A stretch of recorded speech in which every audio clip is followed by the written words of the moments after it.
오늘 저희가 함께 살펴본 본문의 말씀은 이 욥기의 이 절정 부분에 해당되는 이 부분입니다. 하나님의 절대 주권을 다루는 이 38장부터 42장까지 내용 중에 이제 그 종결부에 해당되는 부분이 오늘 본문의 말씀인데요. 하나님의 선언의 말씀을 듣고 난 이 욥의 새로운 신앙의 고백과 그리고 하나님 앞에서의 회개의 모습을 이야기하고 있으며, 또한 새 친구에 대한 하나님의 책망과 더불어 욥의 중보를 통한 제사를 요구하시는 하나님의 모습이 본문 가운데 기록되어져 있습니다. 그리고 회개한 욥에게 이제 갑절에 하나님의 복이 주어지게 되었고, 그리고 그의 인생의 말년에 이 하나님께서 주신 은혜 가운데서 이 복된 생애를 마무리해 나가는 욥의 모습을 본문은 오늘 우리에게 이야기를 하고 있습니다. 자신의 지혜를 초월한 그 하나님의 능력과 그리고 자신에게 주어진 그 하나님의 지혜의 선언 앞에서 아무런 대답도 할 수 없었던 욥은, 그리고 계속된 그 하나님의 선언의 그 말씀 앞에서 자기 자신이 얼마나 한없이 보잘것없는 연약하고 나약한 존재인가를 욥은 처절히 깨달아 알게 되었습니다. 그리고 그 하나님의 그 선포와 하나님의 말씀 앞에서 그동안 자기의 의를 주장하면서 그 절대자이신 그 하나님, 공의로우신 그 하나님 앞에서 나는 의롭다, 나는 죄가 없다라고 자기 자신을 변호했었던 그러한 모습이 얼마나 어리석고 교만한 모습이었는가라는 것을 욥 본인이 스스로 깨달아 알게 되었습니다. 이제 이 하나님의 절대적인 주권과 그리고 하나님께서 행하며 나아가시는 그 하나님의 놀라운 섭리, 그리고 그 섭리가 얼마나 정당한 것이고 의로운 것인가를 온전히 깨달아 나아갔던 욥, 그것을 겸손하게 인정하고 그러한 하나님의 섭리를 고백하며 나아가는 이러한 욥에 대한 모습을 들려주고 있는 오늘 본문의 말씀이 우리에게 들려주고 있는 영적인 교훈은 과연 어떠한 것이 있을까요? 오늘 본문의 말씀은 이 말씀을 접하는 우리 모두에게, 성도에게 있어서 가장 큰 지혜는 바로 하나님의 말씀을 마음에 담아 묵상하는 것이다 라고 교훈하고 있습니다. 본문 4절의 말씀을 살펴보면 욥이 하나님의 말씀을 그대로 인용하여 이야기하는 모습을 우리가 보게 됩니다. 이 4절 말씀은 38장 3절과 그리고 욥기 40장 7절에서 이야기된 하나님의 말씀인데요. 이것을 욥이 그대로 되뇌이며 우리에게 들려주는 모습을 보게 됩니다. 그런데 이 똑같은 구절을 이 공동번역 성경에서는 다음과 같이 이야기를 하고 있는데요. 제가 들려드리도록 하겠습니다. 당신께서는 말씀하셨습니다. 이제 들어라. 내가 말하겠다. 내가 물을 터이니 알거든 대답하여라. 그러니까 즉 욥은 자신에게 말씀하신 그 하나님의 말씀을 그대로 되뇌이며 그것을 똑같이 이야기하고 있는 모습을 우리에게 보여주고 있다는 사실입니다. 하나님께서 이 욥 자신에게 이렇게 질문을 던지셨지만 그 질문에 대한 답변 대신에 욥은 하나님께서 자신에게 하신 말씀을 다시 한번 되뇌이면서 그리고 그 말씀을 그대로 읊조리며 나아가는 모습을 우리가 발견하게 됩니다. 그렇다면 욥은 왜 자신에게 말씀하신 그 하나님의 질문에 대해서 자신의 생각과 자신의 의견을 얘기하지 않고 오히려 그 질문하신 하나님의 말씀을 온전히 되뇌며 하나님 앞에 나아가게 되었던 것일까요? 그 이유는 바로 자신에게 질문을 하셨지만 자신에게 질문을 통해서 던지신 그 하나님의 말씀이 욥 자신에게 있어서 정말 뜻깊게 그리고 더 큰 의미로 자신의 이 마음의 중심에 다가온 말씀이었기 때문이었습니다. 그 하나님의 말씀이 자신의 영혼을 울리고 그리고 자신의 신비에 새겨질 만큼 뜻깊고 의미 깊었던 그런 말씀이었기 때문에 그 말씀에 대해서 정말 유약하고 나약하고 제한적인 자신이 그 그 말씀에 대해서 답변하는 것보다 오히려 자신에게 주신 그 말씀을 다시 한번 되뇌이고 반복함으로 인해서 그 말씀이 주는 그 깊이가 얼마나 큰 의미가 있는 것인지에 대해서 다시 한번 우리에게 교훈하고 있는 것입니다. 이러한 욥의 모습을 기억하면서 정말 하나님의 백성된 우리에게 있어서도 우리에게 들려주신 그 하나님의 말씀을 욥과 같이 날마다 그 하나님의 말씀을 되뇌이며 그리고 그 우리에게 주신 그 하나님의 말씀이 이제 우리의 마음과 그리고 우리의 신비에 새겨질 수 있도록 항상 그 말씀과 함께 더불어 살아나가는 것, 그리고 그 하나님의 말씀이 우리의 마음의 중심에 박혀서 그 말씀이 우리의 삶 속에서 우리의 일상 속에서 놀라운 역사로 나타날 수 있도록 하는 것, 이것이 바로 하나님의 백성된 성도에게 있어서 가장 지혜로운 모습이다라고 본문은 우리에게 교훈하고 있습니다. 이러한 사실을 익히 잘 알고 깨달았던 솔로몬은 전도서 12장 11절의 말씀을 통해서 지혜자들의 말씀들은 찌르는 채찍들 같고 회중의 스승들의 말씀들은 잘 박힌 못과 같다라고 우리에게 교훈하고 있는 것입니다. 우리가 상식적으로 잘 알고 있듯이 잘 박힌 못이 잘 빠지거나 흔들리지 않는다라는 사실을 우리는 익히 잘 알고 있습니다. 그리고 과학자들은 이 잘 박혀있는 못이 대략 2톤의 무게를 견뎌낼 수 있다라고 이야기를 하고 있습니다. 이처럼 우리 성도들의 마음 가운데 깊이 새겨지고 그리고 잘 박혀 있는 그 하나님의 말씀, 그 하나님의 말씀은 이 세상 그 어떤 고난과 역경 그리고 시련이 우리 성도들에게 다가온다 할지라도 그 모든 것들을 능히 이겨내고 그리고 능히 견뎌낼 수 있는 힘과 능력을 우리에게 제공해 준다라고 말씀은 우리에게 교훈하고 있습니다. 우리가 살아나가고 있는 이 시대 속에서 많은 것들이 우리에게 참된 지혜다라고 이야기를 하고 있고 우리에게 다가오고 있습니다. 이런 시대적인 상황 가운데서 과연 그 무엇이 우리 인간에게 있어서 참된 지혜다라고 자신 있게 말할 수 있을 것인가? 이것에 대해서 우리는 좀 더 깊이 고민하며 우리가 생각해 볼 필요가 있다는 사실입니다. 특별히 세상과 더불어 살아나가는 하나님의 백성된 우리에게 있어서 세상이 이야기하고 있는 그것이 바로 참된 지혜인지 아니면 하나님께서 우리에게 들려주시는 그 말씀이 우리에게 있어서 참된 지혜가 되는 것인지에 대해서 우리는 매사 곰곰하게 따져보아야 할 것입니다.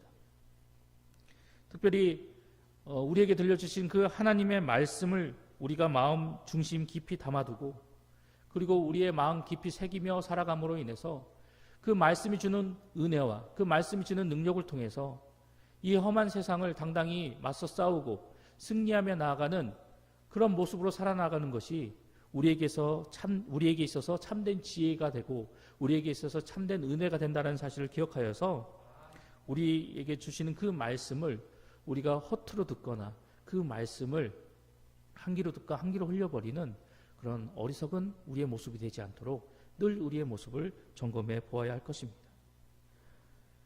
뿐만 아니라 오늘 욥이 우리에게 보여주고 있는 것처럼 자신에게 말씀하신 그 하나님의 말씀을 늘 끊임없이 되뇌이고 그리고 그 말씀이 나 자신의 행동과 삶이 되는 그런 삶을 살아나갈 수 있도록 우리가 끊임없이 하나님의 말씀을 우리가 깊이 묵상하고 그 말씀을 되뇌이며 그 말씀이 삶이 되는 그런 삶을 살아나가고자 우리가 노력을 해야 합니다.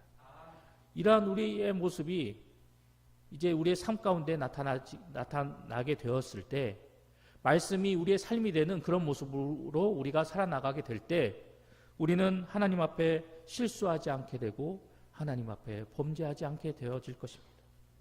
뿐만 아니라 말씀이 삶이 되는 날마다 우리에게 주시는 그 말씀을 되뇌이며 마음속 깊이 우리의 그 말씀을 깊이 묵상하고 그리고 그 말씀이 삶이 되어 나아가는 그런 삶의 모습으로 살아나갈 때 우리는 이러한 삶의 모습을 통해서 더욱더 하나님 앞에서 사람들 앞에서 세상 앞에서 하나님의 백성으로서 성도로서 더욱더 지혜롭게 행동하며 나아가는 우리의 모습이 되어지게 될 것입니다.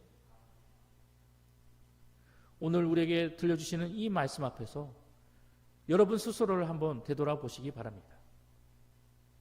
과연 내 마음의 중심에, 내 마음의 신비에 과연 무엇이 새겨져 있는지를 말입니다. 시편의 시인은 우리에게 다음과 같이 고백합니다. 자신은 하나님의 말씀을 종일 묵상하며 그 말씀이 자기 자신을 더욱더 지혜롭게 만든다라고 시편 119편의 말씀을 통해서 고백합니다. 뿐만 아니라 하나님의 말씀을 통해서 자신은 더욱더 명철한 사람이 될 수 있었고, 그리고 하나님의 말씀을 통해서 얻게 된 그 명철함이 모든 스승보다 낫다라고 고백하는 모습을 우리는 시편 119편의 모습을 통해서 발견하게 됩니다. 이러한 하나님의 말씀이 우리에게 주시는 은혜와 능력은 어찌 보면 참으로 놀라울 그런 은혜로 다가오는 그런 하나님의 말씀입니다. 그런데 또 한편으로는 이게 그저 놀랄 만한 일이 아니다라고 우리가 이런 모습을 발견하게 됐는데, 그 이유는 하나님의 말씀에는 사람을 변화시키고 그리고 하나님의 뜻을 쫓아 살아나갈 수 있는 힘과 능력이 담겨져 있기 때문입니다. 그렇기 때문에 한편으로 우리가 이 하나님의 말씀이 가지고 있는 능력으로 인하여 우리가 그저 놀랍고 감사할 따름이지만, 한편으로는 이러한 능력이 담겨져 있기 때문에 이러한 능력을 우리가 사모하면서 이러한 모습으로 살아나갈 수 있도록 우리의 삶의 모습을 변화시켜 나가는 그런 우리의 노력이 반드시 뒤따라야 함을 성경은 우리에게 교훈하고 있는 것입니다. 오늘도 말씀이 주는 이런 교훈과 내용을 기억하여서 나에게 주시는 그 하나님의 말씀을 허투루 여기지 않고, 가볍게 여기지 않고, 그리고 한번 듣거나 읽는 것으로 끝내버리는 것이 아니라 오늘 욥과 같이 늘 끊임없이 하나님의 말씀을 되뇌이고, 그리고 나에게 주신 그 하나님의 말씀을 묵상하면서 그 말씀이 이제 우리의 삶의 모습으로 나타날 수 있는 능력의 말씀이 될 수 있도록 말씀을 따라 순종하며 나아가는 우리의 봉상의 모든 성도님들이 되시기를 소망합니다. 두 번째로 오늘 본문이 우리에게 들려주고 있는 교훈의 말씀은 끝까지 참고 인내하여 좋은 결과를 맞이하는 성도가 되어야 한다라는 것입니다. 오늘 본문 12절의 말씀을 살펴보면 여호와께서 욥의 말년에 욥에게 처음보다 더 복을 주셨다라고 우리에게 증거하는 내용을 보게 됩니다. 내용을 보면 욥이 처음보다 이 2배 더 이 많은 소유를 얻게 된 모습을 우리가 말씀을 통해서 알게 되는데요. 이렇게 욥이 이게 누리게 된 이 갑절의 축복은 단순히 그의 믿음에 대한 보상 차원에서 주어진 그러한 복이 아니었습니다. 그리고 욥이 이러한 복을 누리게 된 그런 이유가 우리가 과연 어떠한 것인가에 대해서 우리가 다시 한번 진지하게 고민해 볼 필요가 있음을 본문은 우리에게 이야기하고 있습니다. 단순히 보상 차원이 아닌 또 다른 모습이 있었기 때문에 욥이 이러한 하나님의 복을 누리며 나아갈 수 있게 되었다는 사실을 우리가 알게 되는데요. 지금까지 우리가 살펴보았던 욥의 모습을 떠올려 보았을 때 욥이 이러한 복을 누리며 나아가게 된 가장 결정적인 역할을 하였던 것은 바로 욥이 하나님 앞에 보여준 인내의 모습 때문이었습니다. 욥을 대표하는 단어를 꼽으라면 대부분의 성도들이 바로 인내라는 단어를 이야기할 것입니다. 그런데 우리가 여기서 좀 더 깊이 생각해 보아야 할 것은 욥이 우리에게 보여주었던 인내는 단순한 그저 그런 인내 모습이 아니었다라는 사실입니다. 욥기를 통해서 우리가 발견하게 된 욥이 보여준 이 인내의 모습은 단순한 인내의 모습이 아니라 결과를 보는 인내, 즉 좋은 결과를 맛본 인내의 모습, 이러한 인내의 모습을 욥이 우리에게 보여주었다라는 사실입니다. 이러한 인내의 모습으로 나아갔기 때문에 욥이 하나님을 통해서 놀라운 복을 누리게 되었고, 그리고 이러한 인내를 통해서 하나님 앞에 더욱더 힘써 나아가기를 노력했기 때문에 욥이 그의 인생의 말년에 더 좋은 결과를 맛볼 수 있게 되었다라는 사실입니다. 성도들 가운데는 다른 것은 다 좋으나 오래 참지 못해서 좋은 결과를 얻지 못하는 그런 모습을 보이는 성도들이 많이 있음을 우리가 보게 됩니다. 지혜도 있고 성품도 좋고 신앙도 좋지만 인내가 부족함으로 인해서 항상 좋지 못한 결과를 맛보는 그런 성도들의 모습이 있다는 것입니다. 우리 주변에도 이런 모습을 보여주는 사람들이 많이 존재합니다. 오래 참지 못하고 쉽게 포기하는 모습을 통해서 더 좋은 결과를 맛볼 수 있는 그런 상황임에도 불구하고 그런 상황 가운데 처하지 못하는 그런 안타까운 모습을 보이는 사람들이 무수히 존재하고 있다는 것입니다. 그런데 우리가 기억해야 할 것은 세상 속에서도 마찬가지겠지만 특별히 성도로서 우리가 하나님 앞에서 항상 변함없는 모습으로 한결같은 모습으로 자신의 신앙과 믿음의 자리를 지키며 나아가는 것, 이것이 반드시 중요하고 그리고 소중하다라는 사실입니다. 그리고 이러한 모습을 지닌 성도가 되어야 한다라는 것입니다. 항상 변함없이 끝까지 참고 인내하면서 좋은 결과가 다가올 그날까지 묵묵히 견뎌내고 이겨내는 그런 모습으로 살아나가는 것, 이것이 바로 현명하고 지혜로운 모습이다라고 본문은 우리에게 교훈하고 있는 것입니다. 그리고 이러한 모습이 정말 우리의 인생에 있어서 참으로 필요한 것이고, 그리고 우리가 이러한 모습으로 우리가 온전히 살아나가야 함을 우리가 주변의 사람의 모습을 통해서, 그리고 우리 스스로의 인생의 모습을 통해서 우리가 깨닫고 발견할 때도 많이 있음을 우리가 보게 됩니다. 그리고 이러한 내용에 대해서 성경은 우리에게 많은 사건과 많은 내용의 모습으로 우리에게 교훈하고 있습니다. 외삼촌 라반의 집에서 온갖 홀대를 받으면서도 그 기나긴 시간을 묵묵히 참고 견뎌내었던 야곱의 모습을 떠올려 보시기 바랍니다. 우리가 잘 알고 있는 것처럼 야곱은 20년을 외삼촌 라반을 위해 헌신하였습니다. 그런데 그 기간 가운데 10번이나 외삼촌에게 속으면서도 야곱은 제대로 자기 외삼촌에게 따져 묻지도 못하였습니다. 그저 그 기나긴 세월을 외삼촌을 위해서 수고하면서 열심히 봉사했던 사람이 바로 야곱이었습니다. 그런데 그러한 삶을 살았던 야곱의 삶의 결과가 어떠했습니까? 가난하고 비참한 결과를 맞이했습니까? 성경은 우리에게 분명하게 이야기를 하고 있습니다. 이러한 삶을 살아왔음에도 불구하고 야곱은 거부가 되었다라고 말입니다. 호롤단신으로 지팡이만을 들고 요단강을 건넜던 이 야곱이 이제는 엄청난 소유와 재산을 지닌 그런 갑부가 되었다라고 성경은 우리에게 증언하고 있습니다. 뿐만 아니라 창세기 32장 10절에서도 본인 스스로가 자신이 이러한 모습으로 바뀌어지게 되었다라고 고백하는 모습을 우리에게 이야기하고 있습니다.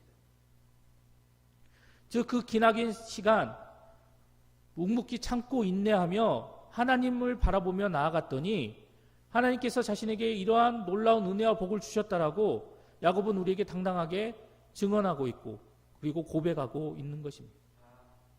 그런데 하나님의 백성된 우리 모두가 이 야곱과 같은 그런 결과를 맞이하지 못할 수도 있다는 사실을 우리는 기억해야 할 것입니다. 그리고 때로는 우리가 하나님 앞에서 묵묵히 참고 인내하며 나아감에도 불구하고 현실적으로 큰 보상을 받지 못할 때도 있다는 사실을 기억해야 할 것입니다. 하지만 중요한 것은 우리가 우리의 현실 속에서 우리의 인내에 비해서 우리가 큰 보상을 받지 못하고 그에 대한 그런 상급을 받지 못한다 할지라도 그럼에도 불구하고 우리가 하나님을 바라보며 하나님을 통해서 참고 인내하는 그런 모습으로 우리가 살아나가게 될 때 하나님은 반드시 당신 앞에서 묵묵히 참고 인내하며 하나님 당신만을 바라보고 좋은 결과를 기대하며 나아가는 그런 당신의 백성을 결코 외면하거나 버리시지 않는다라는 사실입니다. 오늘 본문 속에 있는 욥과 같이, 그리고 창세기가 이야기하고 있는 야곱과 같이 어떠한 상황과 환경 속에서도 절대 좌절하거나 굴복하지 않고 하나님께서 반드시 자기 자신을 좋은 결과로 이끌어 주실 것이라는 그 사실을 믿고 인내하고 견디며 나아오는 그 당신의 모든 백성들에게 하나님은 더 큰 은혜와 더 큰 상급으로 반드시 갚아주신다라는 사실을 우리는 잊지 말고 기억해야 합니다. 이러한 하나님의 법칙이 우리 가운데 주어졌고, 이러한 하나님의 약속이 우리 가운데 주어졌기 때문에 하나님의 백성된 우리 모두는 우리에게 주어진 삶 속에서 반드시 참고 인내할 줄 아는 그런 인내의 모습으로 하나님 앞에 나아가야만 하는 것입니다. 특별히 오늘 욥이 우리에게 보여주고 있는 것처럼 좋은 결과를 낳는 그런 인내의 모습으로 하나님의 놀라운 은혜를 누리며 나아갈 수 있는 그런 인내의 삶을 살아나갈 수 있는 그런 우리의 모습이 되어야 한다는 것입니다. 하나님은 끝까지 참고 견디는 자기 백성들에게 반드시 역사하시고 반드시 은혜를 내리시고 반드시 복을 더하여 주신다는 사실을 우리가 기억을 해야 한다는 것입니다. 우리의 현실 속에서도, 그리고 우리의 신앙과 믿음의 여정 속에서도 끝까지 때를 기다리고 하나님의 역사하시는 그 순간을 바라보며 참고 인내할 줄 아는 그런 삶을 살아나가야 한다라고 본문은 우리에게 강조하고 있는 것입니다. 우리가 그런 모습으로 하나님 앞에 나아갈 때 우리도 욥처럼 좋은 결과를 불러오는 그런 은혜를 맛보게 되고, 그리고 욥과 같은 인내의 모습으로 살아나갈 때 우리는 우리를 향한 하나님의 계획하심과 섭리의 모습이 무엇인지를 다시 한번 발견하고 깨닫게 되어질 것입니다. 오늘도 우리에게 주어진 이 새로운 하루의 삶 속에서 오늘 본문 속에 등장하고 있는 욥과 같이 하나님의 말씀을 언제나 마음에 새겨서 그 말씀이 우리의 행동과 삶이 되는 삶을 살아나가고, 그리고 언제나 하나님 앞에서 모든 것을 참고 끝까지 인내하며 나가는 그러한 모습을 통해서 좋은 결과를, 그리고 하나님께서 예비하신 그 복과 은혜를 온전히 누리며 나아가는 우리 봉상의 모든 성도님들이 되시기를 간절히 소망합니다.